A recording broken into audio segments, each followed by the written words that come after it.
All right, so as we continue with our program this afternoon, I would like to have our next speaker come up. So I will introduce Kelly.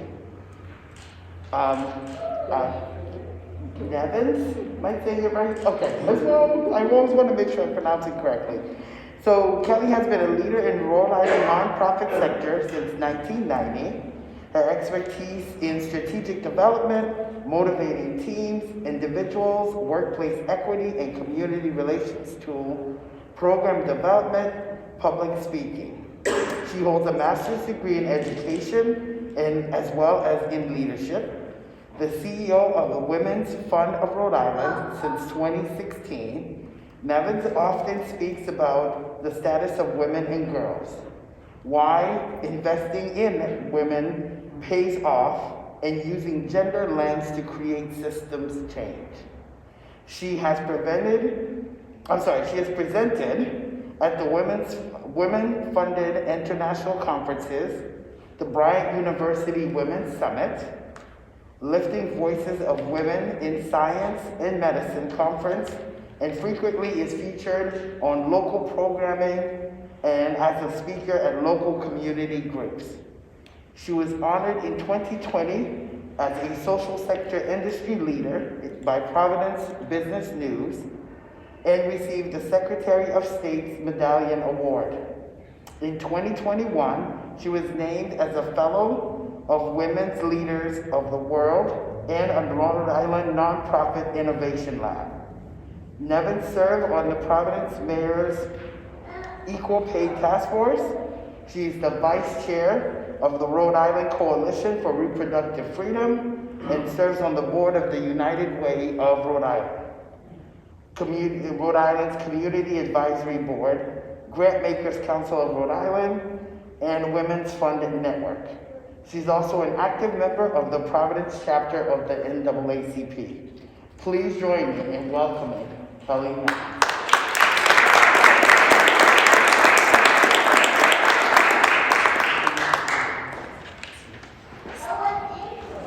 Good afternoon, everyone. It's my pleasure and honor to be asked to speak here today to join Open Change for Haiti in celebrating International Women's Day and congratulate Shanavi on her award for her leadership at the Center for Southeast Asians and really epitomizing what servant leadership looks like.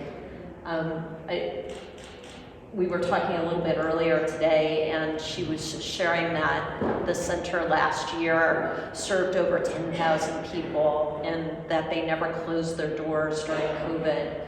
And I know that's a testament to your leadership and that it wasn't easy, so thank you for all the work that you do. International Women's Day, and more broadly, National Women's History Month, is an opportunity to highlight women's role in history while also acknowledging the sexism and racism that is embedded in our laws and our public policies. Black women fought in slavery, advocate for civil rights, and passed the Voting Rights Act. Asian American women played a critical role in a critical part in America's war efforts during World War II and just in service to our country all until now.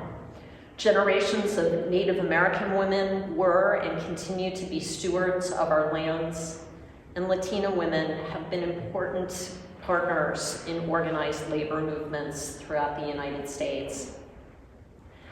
Despite decades of efforts, all women, and particularly Black and brown women, face wage, wealth, and health gaps that persist because of the systems that we have in place.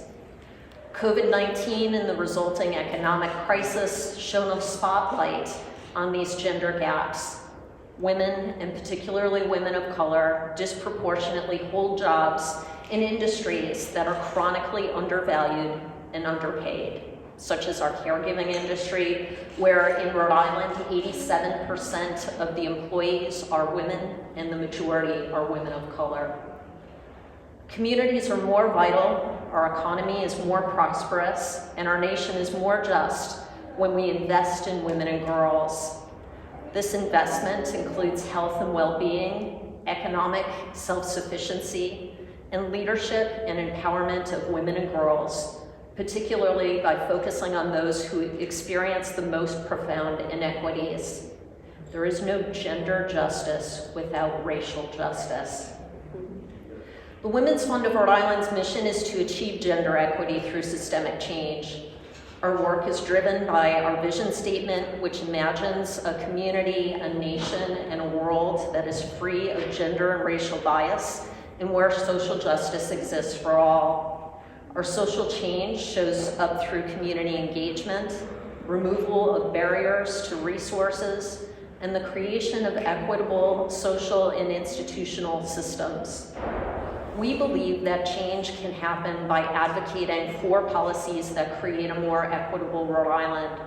And for that reason, we join with groups like Hope and Change for Haiti, the Coalition for Reproductive Freedom, the Right from the Start Coalition, and other groups to ask our legislators to pass important laws like postpartum Medicaid expansion, removing barriers to quality childcare, and ensuring that those with the least resources in our state not only survive, but thrive through living wages and benefits.